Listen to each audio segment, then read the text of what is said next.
परमेश्वर सारी जाति वर्ण समुदाय सारी सृष्टि का परमेश्वर है, रचयिता परमेश्वर। उसने ही सारी सृष्टि को बनाया और वह उनके लिए बनाने के लिए कोई ऐसी चीज़ों की ज़रूरत नहीं पड़ती। वो केवल कहता ही सब कुछ हो जाता है। उसने कहा प्रकाश हो, प्रकाश हो गया। सूर्य चंद्रमा तारे सब कुछ उन्होंने बनाया। केवल कहा ही सब कुछ हो। उन्हें छठवां दिन जो इंसान को बनाया और सातवें दिन को उन्होंने अपने आशीषों को गिरजा, प्रार्थना, आराधना और स्तुति का, महिमा का दिन का विशेष दिन रखा। और वही परमेश्वर जो सृष्टि को बनाया और उसने सबसे पहले आदम को अपने स्वरूप में बनाया, उसकी पसली हड्डी निकाल स्त्री का रूप बनाया और उससे आदम के पास ले गया। आदम भी बहुत खुश हुआ और ईश्वर को भी अच्छा लगा। उसने आशीष दिया, फूलो फूलो दुनिया में भर जाओ, सबको अधीन कर लो। उसने कहा सब कुछ पर तुमने अधिकार दे रखा है। सांप बिच्छों को हमने दुष्टान बैर को कुचलने का, नष्ट करने का अधिकार तुम्हें दे रखा है। या जानवर पक्षी सब तुमसे भय रखेंगे और अंधकारात्म दुष्टात्म नष्ट का अधिकार दिया। और परमेश्वर दुनिया में इंसान के रूप में आए, इस मसीह के रूप में। यूहन्ना समाचार 1:14 में लिखा है कि वचन ही धारण हो, शब्द ही बना। इस मसीह कोई और नहीं, परमेश्वर दुनिया में इंसान के रूप में आए। ईसाई का ग्रंथ 53:9 में भी, या ईसाई ग्रंथ 9:5-6 में भी कि हमें एक पुत्र दिया गया है। परमेश्वर इंसान बना, वो हमारे लिए मुक्तिदाता, उद्धारदाता, जीवनदाता के रूप में। वो परमेश्वर की योजना थी, क्योंकि सबसे पहले जो परमेश्वर आदम हवा को जो बनाया था, उसने कुछ सीमाई क्षेत्र या आज्ञा निर्धारित की रखी थी। उसने कहा अदन की वाटी के सभी फलों को खा सकते हो सुख चैन से, किंतु बीच में जो ज्ञान का वृक्ष, भले बुरे ज्ञान का वृक्ष है, उसे स्पर्श भी मत करना। जिस दिन खाओगे उससे मर जाओगे। यानी उनमें से जैसे आत्मिक रूप में या अनारूप में एक तरफ से उन्हें मृत्यु हो जाएगी। शैतान जो दुष्ट परमेश्वर के विरोध में मनुष्य को जो भड़काया और वह उसी जो खाने को मजबूर कर दिया। जब आदम ने खाया और उन्हें श्राप दंड के रूप में उसे झेलना पड़ा, क्योंकि वह पीढ़ी दर पीढ़ी चलने वाली, क्योंकि आदम की वंशज सभी जो हैं आगे चलने वाली। इसलिए परमेश्वर की योजना अनुसार और परमेश्वर नहीं चाहता था कि कोई मनुष्य किसी के ऊपर ही पाप कलंक का दाग हो, या कोई शैतान के रास्ते पे चलकर या कोई शैतान के उस अंधेरे कुंड या आगे झील डाल दिया जाए। और परमेश्वर नहीं चाहता कि कोई आत्मा, कोई व्यक्ति नाश हो। इसलिए परमेश्वर की वो योजना थी कि इस दुनिया में इंसान बन के वह निर्दोष मेमने के रूप में सारे पापों गुनाहों को बदला चुकाएगा। क्योंकि जैसे लिखाया गया कि शरीर का प्राण लोहू में रहता है, बिना लोहू भाई पापों की क्षमा नहीं होती और बलिदान से पापों की क्षमा नहीं होती है। इसलिए परमेश्वर को एक निर्दोष खून चाहिए था उस पापों को मिटाने के लिए। वह निर्दोष या निष्कलंक वह खून या मेमना या कहाँ मिलेगा उनको। इसलिए परमेश्वर ने इस दुनिया में स्वयं इंसान बनकर आए यीशु मसीह के रूप में। वह निर्दोष मेमने के रूप में वह क्रूस पर जाएगा, मेमने बनकर लहू बहाएगा, जान देगा। ये सब कुछ बातें पहले ही लिखी गई थी, जैसे कि लिखा गया है लूका रचित समाचार 24:46-47 में। यीशु भी स्वयं कहते थे कि परमेश्वर के पुत्र यीशु मसीह को भयानक कष्टों से मार डाला जाए, किंतु वह तीसरे दिन जी उठेगा। उनके लहू की तरह सारे लोगों के पापों की क्षमा करी जाएगी और उनके नाम का प्रचार सारे राष्ट्र में किया जाएगा। उसी तरह 18:30-31 में भी परमेश्वर के पुत्र को दुश्मन या विरोधी लोग भयानक कष्टों से मार डालें, किंतु वह तीसरे दिन जी उठेगा। जैसे कहा गया था, लिखा गया था, वैसे यीशु मसीह जी उठे तीसरे दिन। इस दुनिया में रहे 40 दिनों तक। सबसे पहले जब क्रूस पर मरे, उन्होंने अधोलोकों में भी चले गए, निम्बुस, जहाँ बंधक आत्माएं उन्हें छुटकारा नहीं मिली है, स्वर्ग जाने के लिए जो इंतजार में या कुछ रुकावटें बाधाएं तक उन्हें है, उसके पहले उस जगह भी जाकर यीशु मसीह ने प्रचार किया, उन्हें छुटकारा दिया, मुक्ति दी, उन्हें स्वर्ग तक पहुँचा। फिर जी उठे, इस दुनिया में रही 40 दिनों तक और दिखाई दी 50-100 हज़ारों लोगों को दिखाई दिया और फिर से चले गए स्वर्ग में। और अभी आप इसके दाईं ओर बैठे, वहाँ से अभी मेरे प्रार्थना करते हैं। और न्याय का समय, द्वितीय आगमन अभी कुछ दिनों के बाद में, क्योंकि अंतिम समय है। परमेश्वर स्वर्गदूतों के समय, नबियों के समय, प्रभु मसीह के समय, अब जो पवित्र आत्मा का सही अंतिम युग है, समय है। इसके बाद जो आने वाला है प्रभु मसीह का द्वितीय आगमन, वह एक विरासत या भव्य के साथ आएंगे और कैसे परमेश्वर के लोगों का लिसांग उठा ले जाएंगे, किंतु बचेंगे वो क्लेश महाक्लेश गुजरेंगे। और उसमें क्योंकि बाइबल वो चीज़ है जो परमेश्वर का वचन या वचन ही परमेश्वर है, वचन ही दुनिया में निशान बने, यानी बाइबल परमेश्वर ही है। उस बाइबल को जो ढूंढेंगे खोजेंगे, शायद उस समय मिलना मुश्किल होगा या मिलेगा भी, या कुछ ऐसी तकलीफें होंगी। महाक्लेश के समय लोग मृत्यु भी ढूंढेंगे किंतु नहीं मिली। इसलिए परमेश्वर कहता है जागते रहो और तैयार रहो, और उसके बाद फिर न्याय का समय आ जाएगा। ये सूरज चंद्रमा तारे वगैरह सब कुछ नीचे गिर जाएंगे, नहीं होगा न्याय के समय। इस समय से जो किताबें पढ़ेंगे, जीवन किताबें खोलना किताबें, इस समय से दुनिया में इसलिए आए कि सभी के नाम जीवन किताबों वो सभी स्वर्ग में छूछाने से परमेश्वर आरंभ में जो सृष्टि बनाई बहुत ही सुंदर अच्छा प्यारा बनाया, किंतु वह दुष्शैतान जो पाप कलंक दोष के चलते मनुष्य को वह पाप का भागी बना दिया। लेकिन परमेश्वर का क्रोध भी जो शैतान पर था, क्योंकि शैतान दोषी है और मनुष्य तो क्या परमेश्वर जिस तरह से बना के रख दिया, और परमेश्वर की आज्ञाओं के साथ साथ चलते, उनसे सुख चैन से रहते, प्रेम से रहते, उनकी आराधना स्तुति करते, लेकिन शैतान उन्हें षड्यंत्र साजिश करके उन्हें पापों में गिरे थे। परमेश्वर का क्रोध भी शैतान पर था, इसलिए शैतान को कुचलने नष्ट करने का वो सब उन्होंने प्लान योजना बनाई, और उसकी योजनाओं के अनुसार यीशु मसीह दुनिया में आए। और इस यीशु मसीह को जो और भी धर्म ग्रंथ हैं वो भी सिद्ध करते हैं, प्रमाणित करते हैं, दिखाते हैं, इंडिकेट करते हैं। जैसे अन्य हमारे हिंदू जो भाई हैं उनके भी जो हैं वेद में, वेद को जिसने वेद व्यास ने लिखा, उसमें लिखा है जिस तरह से कि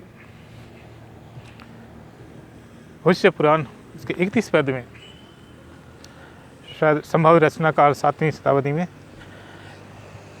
वेद में लिखा 31 पद में कि इस मूर्ति दीपा प्राप्ताम नित्य शिवा स्वीकारी ईसा मसीह इति च मम नाम प्रतिष्ठानम, यानी जिस परमेश्वर का दर्शन सनातन पवित्र और कल्याणकारी मोक्षदायी है उसी का नाम यीशु मसीह प्रतिष्ठित किया गया है। उसी तरह लिखा गया है शब्दाक्षरम परम ब्रह्म, वेद में उसका अर्थ बाइबल में वो लिखा गया है कि वचन ही ईश्वर है। और भी जैसे वेद में लिखा है प्रज्ञा छपिता, यानी बलिदान से पापों की क्षमा होती है। और उसी को बाइबल में लिखा है प्रभु मसीह का लहू सब पापों से शुद्ध कर देगा। और भी लिखा है इसके मानुष लोक का मुक्ति द्वार, वेद में लिखा गया है यही मनुष्य मुक्ति का द्वार है इस मसीह के बारे में। और भी जिस तरह से कि गौरांग श्वेत वस्त्रकम, यानी एक निष्पाप थी मनुष्य, इस तरह से जो लिखा गया है उसको, क्योंकि सारे जितने ग्रंथ जो हो इस मसीह के बारे में दिखाते हैं, बताते हैं। और जिस तरह से हमारे मुसलमान भाई या मोहम्मदन भाई के उनके भी 4 भाग हैं, तौरेत, इंजील, कुरान और नबूर। उसमें जिस तरह से मरियम सूरा खंड में लिखा गया है इस मसीह के बारे में कि रूह अल्लाह, यानी आत्मा स्वरूप हृदय में बसने वाला परमेश्वर। एक और जगह में इस तरह से 3 सूरतु अली इमरान, उसके 289 की 41 के 62 में लिखा गया कि परमेश्वर ने इस मसीह की माँ मरियम से कहा कि तुम्हें एक बालक होगा, उसका नाम यीशु रखना, वही हमारे लिए एक सीधा मार्ग दिखाने वाला होगा। और इस विषय में किसी से वह झगड़ा या बात नहीं करना, यानी और यदि कोई अगर झगड़ा करे तो उससे कहना आइए, अपने औरतों को बुलाओ, बच्चों को बुलाओ, स्वयं भी आओ, और कहना आइए परमेश्वर की दुआ करें। और इसी तरह जो है पैगंबर जो आए उनके आगे चलकर 570-71 उनका जन्म हुआ, वो भी आगे के रास्ता के लिए हुई। और यह शुरुआत उनकी जो अब्राहम का बेटा इसहाक और एक उनकी दासी की बेटा जो दासी जो हाजिरा, उनका बेटा इस्माइल था, और वहीं से शुरुआत हुई। और परमेश्वर ने आरंभ में कह दिया था कि एक मुक्तिदाता, उद्धार का जीवन दाता आएगा। उसमें सभी आशा इंतजार में थे। जबकि समय पूरा हुआ, जिस समय में यीशु मसीह आए वो सभी के लिए। और यीशु मसीह कोई एक मजहब, इंसान या कोई समाज समूह संस्था के लिए नहीं, वो सभी के लिए आई, क्योंकि परमेश्वर सभी का है, वो सबका मालिक है, सृष्टि का तरज, वही दुनिया में इंसान के रूप में आए। और परमेश्वर जो कि अपने लोगों, बच्चों, संतानों को प्रेम करते हैं। और परमेश्वर शाश्वत शक्तिशाली परमेश्वर, वो हमारे अब्बा पिता है, हम सभी उनकी विरासत है, हमारे उनके पर छाप है। और परमेश्वर जो वो 3 रूपों में कार्य कर रहे हैं, पिता परमेश्वर, पुत्र परमेश्वर, पवित्र आत्मा परमेश्वर। और कुछ लोगों को शायद मालूम होगा या नहीं भी हो, क्योंकि परमेश्वर खास करो एक ईश्वर 3 पिता, पुत्र, पवित्र आत्मा के रूप में कार्य करते हैं। पिता का स्थान पिता जैसे ही स्वभाव, पुत्र का स्थान पुत्र जैसे ही समस्या के रूप में, और पवित्र आत्मा का स्थान जो आत्मा के रूप में, क्योंकि परमेश्वर जो व्यवहार करता है, पिता का स्थान पिता के रूप में, पुत्र का स्थान जो सेवक के रूप में, और पवित्र आत्मा का स्थान जो आत्मा के रूप में सब कुछ बताना, सिखाना, जीवन देना, शक्ति, बल, सामर्थ प्रदान करता है, वो पवित्र आत्मा के रूप में। और परमेश्वर जो कहता है कि जो परमेश्वर के साथ में है, साथ में चलते हैं, उनके लिए कोई तकलीफ या दुख, दर्द, समस्या नहीं। हालांकि दुख तकलीफें वगैरह आ भी सकती है, लेकिन वैसे भी वो चली जाती है, वो परमेश्वर के विधान है ऐसे। किंतु जो परमेश्वर की आज्ञाओं को नहीं मानते, उनके अनुसार नहीं चलते, उन्हें कई तकलीफ़ें आती है, अगर छोटी तकलीफ़ें, बड़ी तकलीफ। और परमेश्वर के साथ यदि नहीं है तो उन तकलीफ़ों को निकलना बहुत मुश्किल हो जाता है, कठिनाइयों, मुश्किल, कष्ट, तकलीफ पर डूब जाते हैं। किंतु जो परमेश्वर के साथ हैं, वो उनकी समस्या या बीमारी हो वैसे भी चली जाती है, क्योंकि परमेश्वर दूर करता है, हिफाजत करता है। क्योंकि परमेश्वर कहता है, परमेश्वर हमारे रक्षक दाहिनी और हमारी आड़ है। कहता है परमेश्वर मैं तुम्हें आगे भी रक्षा करता चलूँगा, पीछे भी रक्षा करता चलूँगा। और परमेश्वर अपने पंखों के नीचे, हाथों के नीचे, छत्र छाया में स्वर्गीय सेनाओं का घेरा बनाई, पवित्र अग्नि का, ज्वाला तलवार का घेरा बनाया, अपने पवित्र हाथों के नीचे सुरक्षित रखता। और जैसे यूहन्ना समाचार 1:4-8 में लिखा है कि परमेश्वर प्रेम है, और वो प्रेम का जो भाग अंश जो मनुष्य के ऊपर जो डाला है, परमेश्वर आरंभ में जो गीली मिट्टी और अपने स्वरूप में बनाया, उसने नाक में सांस फूंक दिया। परमेश्वर के उस भाग अंश आत्मा, पवित्र आत्मा, सारी परिपूर्णता में आगे मनुष्य जीवित हो गया। और वही भाग अंश जो अभी मनुष्य में उपस्थित है, चाहे वो किसी भी धर्म, मजहब या कहीं किसी जगह पे हो, परमेश्वर का उसमें भाग अंश है, आत्मा, पवित्र आत्मा है। उनके अनुसार वो सोचता, विचारता, चलता। और परमेश्वर जिस तरह से मनुष्य जैसे सोचता वैसे ही करने की कोशिश करता। परमेश्वर का आत्मा का भाग अंश है, हम सभी परमेश्वर के भाग अंश हैं। और उसने पवित्र आत्मा के वरदान, ज्ञान, बुद्धि, परामर्श, ईमानदारी, सफाई, आत्मा के प्रेम, आनंद, कृपा, मेल, धीरज, भलाई, कृपा, विश्वास, नम्रता और संयम, और उस तरह से परमेश्वर मनुष्य में डाला। और परमेश्वर कहीं भी जाएगा, किसी तरफ भी जाए, किसी रास्ते में जाए, परमेश्वर उन्हें पुकारता है, बुलाता है, छुड़ाता है, आश्वासन देता है, वो सही रास्ते प्रकाश दिखाता है। कि मनुष्य को चलना उनके ऊपर कितना निर्भर करता है, कौन कितना चलता है। लेकिन परमेश्वर हमेशा वो आशा रखता है, बुलाता है, छुड़ाता है, जीवन देता है और खुशियाँ प्रदान करता है। और परमेश्वर कहता है, I will give you life completely, संपूर्णता का जीवन देता हूँ। रिजॉइस इन द प्रभु मसीह में सदा ही खुश रहना। और परमेश्वर बेटे के परमेश्वर ने इंसान बना, मुक्तिदाता, उद्धारकर्ता, जीवनदाता के रूप में, उस हमसे प्रेम रखते हैं। और चाहे हम जानते हो ना जानते हो, चाहे कोई, किंतु परमेश्वर अंतिम समय तक बुलाता है और कहते मैं भला चरवाहा हूँ, आगे की चलता, मेरी भेड़ें पीछे पीछे चलती, मैं हरे भरे मैदान में ले चलता और सुखद नदियों को ले जाता और उसे अनंत जीवन देता हूँ, कभी नाश नहीं होगा। क्योंकि परमेश्वर दुनिया में इंसान के रूप में वो चरवाहा के रूप में यीशु मसीह, क्योंकि एक भेड़ बकरी जानवर चराने ले जाता है, उन भेड़ बकरियों को या जानवरों को छोड़कर, मान लिया वो छोड़ के चला जाता, वो इधर उधर तितर बितर हो जाएंगी, कहीं खेत में घुस जाएंगी, कहीं फसल में घुस जाएंगी और खेत का मालिक उसे आकर मारने पीटने लगे या मार डालेगा। किंतु अगर चरवाहा है तो वो समेटेगा और भेड़ में या जानवर उनकी आवाज़ पहचानती हैं, संभालेगा और जब पेट भर जाएगा उनका तो वह पानी पिलाने के लिए भी वह नदियों के निकट या झरने में ले चलेगा और वो भी पहचानती, चरवाहा भी पहचानता और उनकी जानवर या भेड़ें भी पहचानती हैं। इसलिए परमेश्वर जिस तरह से समस्या के रूप में आए, चरवाहे के रूप में, कि कोई व्यक्ति ना भटके, कहीं कुछ न है, कोई नाश ना हो, वो देखता है, तत्काता है, चरवाहे के रूप में संभालता है।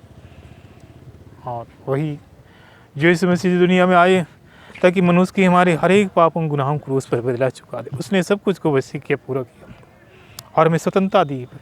इस मसीह कहता है तुम स्वतंत्र, परमेश्वर तुम स्वतंत्रता के लिए स्वतंत्र की हो, पुत्र यदि स्वतंत्र हो जाओ, स्वतंत्रता ईश्वर की देना। और जहाँ की प्रभु का आत्मा स्वतंत्रता है, पुत्र यदि स्वतंत्र हो जाओ। तेरे मधुर मीठे नाम में, इस नाम में परमेश्वर, तेरे चरणों में आज जैसे परमेश्वर के समय में स्वर्ग सुन सारे हथियारों को आशीष परमेश्वर, जो भी देख रहे हैं या सुन रहे हैं या जिनका भी ध्यान है परमेश्वर, तेरी छाँव करें, स्वर्ग सुन सारे हथियारों को आशीष सभी उड़ेल दे। और बड़ा घेरा पुत कांटे कोड़े लहू का पुत जल का स्वर्गीय सेनाओं का बड़ा कोई अंधकार दुष्टात्मा पहुँच के शैतानी खा रहा, दुश्मन जी पानी के बच्चों की हानि नहीं कर सकता। जिस तरह से पानी का वचन कहता है, पिता उधर पवित्र आत्मा की अग्नि कोई अंधकार एक दुष्टात्मा को जलाकर नष्ट करते हैं। शैतानी खा रहा, दुश्मन जी पानी के बच्चों की हानि नहीं करता, हमें इससे कोई मतलब नहीं। स्वर्ग संसार हथियारों आज छोड़ दे परमेश्वर, बड़ा घेरा बना दे, कांटे कोड़े लहू का बस जल के स्वर्गीय सेनाओं का बड़ा कोई अंधकार दुष्टात्मा पहुँच के बाहर। तेरा घर है, तेरा मंदिर है, परमेश्वर कहता है तुम्हारा शरीर पवित्र आत्मा का मंदिर है, हमारा मंदिर है। परमेश्वर में चला फिरा कर तुम्हारे घर भी पवित्र आत्मा का, स्वर्ग संसार हथियारों को आशीष पर, पिता पुत्र पवित्र आत्मा के नाम पर वचन दुनिया मनुष्य में अल्फा 10 अज्ञाओं को स्वर्ग संसार हथियारों को आशीष। हर एक व्यक्ति को रेल हर एक प्रॉब्लम चलिए समस्याएं अंधकार आत्मा स्वतंत्र कर दे, स्वच्छ कर दे, स्वस्थ कर दे, पवित्र कर दे। और जैसे निर्गमन 15:26 में परमेश्वर कहता है मैं तुम्हारा चंगा करने वाला परमेश्वर हूँ, चंगा करूँगा, चंगे उठ जाओगे। मलकी 4 जो सूर्य सुबह उदय होता है उसकी किरण प्रकाश से तुम भले चंगे उठ जाओगे। इस 4 घंटा तो उससे करीब भला चंगा उठ जाएगा। निर्गमन 13:25 को वही हमारे उनको दूर करता है। भजन संहिता 121:7 या सूत्र के साथ परमेश्वर छुड़ा के तेरी रक्षा करेगा। एक कारण में कोई भी अप्रिय बातें घटनाएं नहीं होंगी, तुम्हारे महामारी तुम्हारे घर के निकट नहीं आए, क्योंकि परमेश्वर मैं तुम्हारे चंगा और फल देख रक्षा कर परमेश्वर पिता पवित्र आत्मा की सामर्थ पिता पवित्र स्तुति में वचन दुनिया मनुष्य बना अल्फा के 10 अज्ञाओं क्रूस पर इस के बोल अग्नि जो तेरा वचन सामने दिखा रहे पवित्र आत्मा के वरदान आत्मिक फलों के साथ स्वर्ग से सारे हथियार मार्च पर सभी को हरी प्रॉब्लम चली समस्या अंधकार अपना स्वतंत्र कर दे, स्वच्छ कर दे, स्वस्थ कर दे, पवित्र का जीवन खुशियों से भरे और अच्छे से उस खुशियों के साथ ही परमेश्वर तेरी महिमा करे, तेरे साथ चले, तेरी खुशियों का कारण, तेरी खुशी हमारी खुशी हो। और जिस तरह से निर्गमन 15:26 में मैं तुम्हारे चंगा करने वाला परमेश्वर चंगा करूँगा, चंगे हो जाओ। मलकी 4 जो सूर्य सुबह उस किरण प्रकाश से भली चले और कहता है परमेश्वर सारी तमन्नाओं योजनाओं को पूरा करने वाला परमेश्वर चाहे स्टडी कार्य ना करो जीवन भर सभी क्षेत्रों में जो कि परमेश्वर अच्छों को सफलताओं के अच्छा करियर फ्यूचर उनके पास सब कुछ का भंडार तेरे मधुर मीठे नाम पर 10 अज्ञाओं क्रूस पर परिवर्तन आत्मा जीवन यीशु की लोग स्वर्ग सुन सारे हथियारों को हमसे उड़ेल दे। हर एक प्रॉब्लम चली समस्याएं अंधकार अपना स्वतंत्र कर दे, स्वच्छ कर दे, स्वस्थ कर दे, पवित्र कर जीवन खुश मुझे भर दे और तेरी उस समृद्धता खुशी में होकर परमेश्वर तुझसे जीवन पाए बल्कि भूतात कर जिससे यूहन्ना 10 जीवन का दस्तखत मैं दुनिया में चले आज सभी जीवन पाए भरी पूरी कीजिए। जहाँ कभी जाओ मेरी उपस्थिति तेरे साथ निर्गमन 33:14 यशायाह 55 जहाँ कहीं भी जाओगे मेरी उपस्थिति तेरे साथ रहेगी, सभी तेरी पहचान के जैसे होंगी, कोई अप्रिय बातें घटनाएं नहीं होंगी और तुम सकुशल पहुँचोगे। और गन्ना 6:24 परमेश्वर तुम्हें आशीष देव सुरक्षित रहे तेरी मधुर मीठे नाम में परमेश्वर नाम में स्वर्ग सुन सारे हथियारों को आसम सभी उड़े दे। हर एक प्रॉब्लम चलिए समस्या अंधकार अपना स्वतंत्र कर दे, स्वच्छ कर दे, स्वस्थ कर दे, पवित्र जीवन खुश मुझे वाले अच्छे स्वस्थ खुशियों के साथ ही परमेश्वर तेरी महिमा करते हो, तेरे साथ चलते हुए वो जीवन को पाए बल्कि भरी पूरी का जीवन को पाए और तेरी मेहनत कालते करते रहे, तेरी स्तुति में सदा सदा होती रहे पिता और पुत्र पवित्र आत्मा के नाम पर आमीन। ठीक है परमेश्वर, जैसे तूने आज भी परमेश्वर अपने उन बहुमूल्य हाथों से हमें छुआ स्वस्थ किया, जीवन प्रदान की खुशी की और तेरे आशीषों को उड़ेला परमेश्वर लहू जल उड़ेला और स्वस्थ और जीवन खुशियाँ इनमें से एक भाई जिसका नाम है योहन और कुछ समिता वो भाई बहनें हैं और उन्हें परमेश्वर 4 भाई 4 में से 2 बहन 2 भाई और उन्हें परमेश्वर वो घर में पारिवारिक प्रार्थना या बाइबल पढ़ते जीवन के सामने उन्हें परमेश्वर बहुत आशीषों से सुविध किया और वो चारों भाई बहन के लिए परमेश्वर सुखद जीवन की समृद्धता जीवन की चाहे नौकरी क्षेत्र जीवन क्षेत्र उन्हें आशीष दी है और अच्छे पढ़े लिखे भी हैं उनकी ज्ञान बुद्धि पांच को और बढ़ाकर परमेश्वर अच्छे दर्जे पे परमेश्वर जीवन की खुशियाँ नौकरी जीवन क्षेत्र में या पारिवारिक क्षेत्र में जीवन देगा या जीवन साथी जीवन सभी। एक भाई जिसका ना गला सूख गया था, वो खाना खाने में मुश्किलता जाती थी, वो भाई का नाम है सरमल सरमल सरमल सरमल और परमेश्वर उनके गले को छूकर स्वस्थ प्रदान करे। वो आसानी से ही वो अपना भोजन आहार खाएगा और उन्हें मीठा स्वाद भी होगा उनके साथ। एक लड़की जो प्रेगनेंसी, लड़की नहीं वो महिला स्त्री में आई क्योंकि वो शादी हो चुका, वो प्रेगनेंसी में है और परिवार के सदस्य भी उसे चाहते इंतज़ार में हैं, उन्हें लड़का होगा और आज ही शायद उन्हें एडमिट किए हैं और ऑपरेशन से ना होने का नॉर्मल में, और 11-12-1 बजे के बाद में। उसका नाम है अमीना बेगम। उसी परमेश्वर जी उनकी वो नए बच्चे के आस के साथ वो नई सिटी जो दुनिया में बच्चों को जो वो आशीष उन्हें दिया है, और परमेश्वर ऐसा नहीं सब कुछ होगा, खुशियों का कारण होगा। एक नाम है ब्लासियस का वो परमेश्वर से दूर हो गया था क्योंकि उन्हें कुछ काम करने वाले अपने परिवार सदस्यों से गलत किया था और पापों गुनाहों में डूब गया था, लेकिन वो परमेश्वर से उन्हें प्रायश्चित क्षमा मांगी तो परमेश्वर ने क्षमा किया और उनके सारे बिगड़े हुए जीवन को सुधार कर उन्हें परिवार को अच्छा हरा भरा सुख प्रदान करता है। लड़की जो कमज़ोर है, खाना वाना नहीं खाती, कई रुकावटें बाधाएं तकलीफ मुझसे गुजर रही है, परिवार के लोग भी उन्हें समझ नहीं पा रहे हैं, वो काफ़ी बीमार रहती होती है। उसका नाम है आसुंता और उसे परमेश्वर क्योंकि उसके किडनी में, लीवर में, हार्ट में बहुत सारी प्रॉब्लम ऐसे हैं, डायबिटीज़ है ना, लेकिन परमेश्वर उन्हें स्वस्थ प्रदान करता है। उन्हें छूकर वे कहता है बेटी मैंने तुम्हें चंगा किया, तुम चैन से रहो, परमेश्वर की आराधना करता और उसे परमेश्वर स्वस्थ करके जीवन खुशियाँ प्रदान करता है। आज ही रात से उसे काफ़ी बल महसूस होगा, उस सपन मिलेगा, दर्शन मिलेगा परमेश्वर का, उसके साथ लाइट मिलेगा, प्रकाश मिलेगा और परमेश्वर के साथ चलकर वो परमेश्वर की महिमा करेगा। स्वस्थ के साथ ही जीवन की खुशियाँ उन्हें हासिल होगा, उसके साथ ही और भी हैं साथ में। और परिवार में जिसके घर में 10 लोग हैं उसमें से 5 लोग बीमार और 5 लोग ठीक हैं, लेकिन परमेश्वर उन 5 लोग जो बीमार है उन्हें परमेश्वर उनका स्वास्थ्य को अच्छा करके ऐसा अच्छा करता है जो अच्छे हैं उससे भी और अच्छे, और वो खुश रहकर परमेश्वर की आराधना स्तुति करेंगे। उनके घर का सामने लिखा है आशीर्वाद भवन, वो परमेश्वर का दूत उनके यहाँ आया और उन्हें सुरक्षा प्रदान करेगा। अंधकार से पहुँच नहीं सकेगी। कुछ लेवरेज या विपत्तियों को चलते एक भाई जो क्योंकि वो काम करता है कुछ कमीशन संबंधी या कुछ ऐसे, लेकिन उससे कुछ गड़बड़ी हो गई थी, इसके चलते कर्जे में डूब गया था, वो पानी में डूबकर अपने को हत्या करना चाहता, लेकिन परमेश्वर उसे कहता है कि भाई आजन तू ऐसा मत करना क्योंकि परमेश्वर तेरे साथ में है, तूने जो कर्जा वो सब की है, परमेश्वर तेरे लिए कई रास्ते खोलेंगे जिससे तू उन कर्जे को देकर अपने लिए भी कई बच जाएंगे, उनमें से बैलेंस होगा, उसमें कोई चिंता की बात नहीं। तो ऐसा मत करना, परमेश्वर तुम्हें तेरे जीवन को सुधार रहा है, जीवन खुद से आशीष बरकत दे रहा है। उसका नाम भाई आजन और परमेश्वर उन्हें छूकर अच्छा हर एक समस्या दूर जीवन खुशियाँ प्रदान साथ जीवन की खुशियाँ प्रदान करता है। एक भाई और रेमिस जो परिवार की समस्याओं को चलते और कई बातों को चलते वो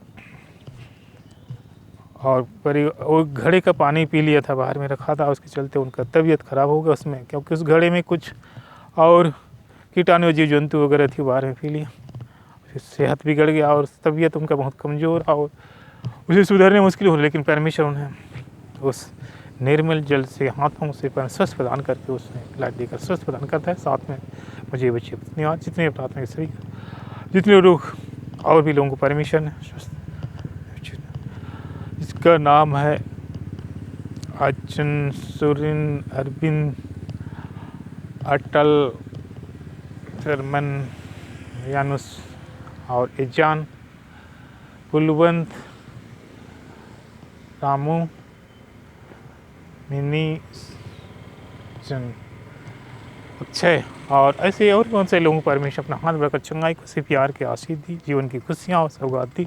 और परमेश्वर जो अपने वर्षा की बूंदों में अपने आशीषों को डाला और हाथ बढ़ाकर चंगाई हाथ बढ़ाकर चंगाई खुशी प्यार दी, जो उनकी झरोखे उड़ी ले और उन्हें आशीषों की बरसात की, खुशी दी, प्यार दी। परमेश्वर को अनुग्रह प्यार खुशी के लिए परमेश्वर धन्यवाद स्तुति और उसे स्तुति में जागर करते उसकी महिमा स्तुति गाते उसकी महिमा करे। पिता और पुत्र पवित्र आत्मा के नाम पर परमेश्वर की महिमा, पिता पुत्र पवित्र आत्मा की महिमा।